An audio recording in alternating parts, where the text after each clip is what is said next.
Netanyahu talks of total victory. So why is the IDF withdrawing from southern Gaza? The IDF is pulling out from southern Gaza exactly 6 months after the Hamas assault on Israel, but Netanyahu is in no hurry to end the war. The withdrawal of Division 98 from Khan Yunis on Sunday, 4 months after it began operations in Gaza's second-largest city, is not a surprising move. It follows the similar withdrawal of nearly all Israel Defense Forces units from Gaza City 2 months ago. The IDF has now just one brigade-sized combat team in Gaza, which is securing the cordon-cutting northern Gaza, including Gaza City, off from the rest of the Strip, where most of the uprooted Palestinian population is huddled.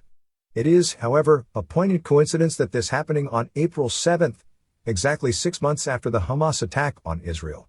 From the start of the war, the IDF's planners said that a ground campaign to destroy Hamas military and governing capabilities could take as much as a year, and that it would include different stages, from large formations of troops maneuvering inside Gaza to mostly small-scale operations by mobile forces. That move towards smaller mobile operations could be now about to happen, but if that is the case, where do two much-discussed events fit in, a deal with Hamas, and an Israeli incursion into Rafah? A possible agreement with Hamas would include the release of at least some of the 133 hostages still in Gaza, 34 of them already formally announced dead by the IDF, and dozens more presumed dead, a truce or temporary ceasefire, which will likely last for at least a month, the release of hundreds of Palestinian prisoners, and some form of movement allowed for the civilians in Gaza. The current posture of the IDF would indicate that such a deal may be imminent. The second potential event is an Israeli assault on the last major Hamas stronghold, in Rafah.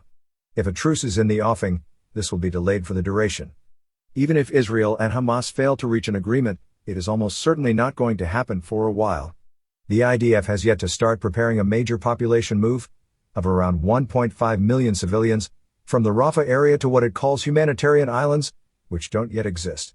In addition, it will need to coordinate any major operation in Rafah with the Egyptian army on the other side of the border, and mobilize a sufficient number of troops, including thousands of reservists. And then it will have to brace itself for an all but inevitable clash with the Biden administration, which is adamantly opposed to a major operation in Rafah. There's a third possibility, that neither of these developments take place for weeks and months, though they remain on the cards, and the war remains in a holding pattern. This serves only one person, Israel's Prime Minister Benjamin Netanyahu. At Sunday's cabinet meeting he promised, yet again, that Israel is one step from total victory. And when total victory is always tantalizingly just a step away, replacing the Prime Minister holding an early election is surely an unthinkable gift to Hamas. For the last couple of months, Netanyahu has been bigging up the Rafah operation as a crucial step towards what he serially promises will be Israel's total victory. Interestingly, Sunday morning, in his opening remarks to the cabinet, Rafah warranted only a temporary mention. Instead, he focused much more on the need to release the hostages. They were mentioned 5 times in his scripted remarks that were released as an official statement. Rafah only once, a subject he has been less eager to dwell on in the past. Is Netanyahu once again changing his message, in the hope of finally boosting his rock-bottom popularity with the Israeli public? Does his incessant polling show that Israelis have tired of his promises to go into Rafah and no longer believe him?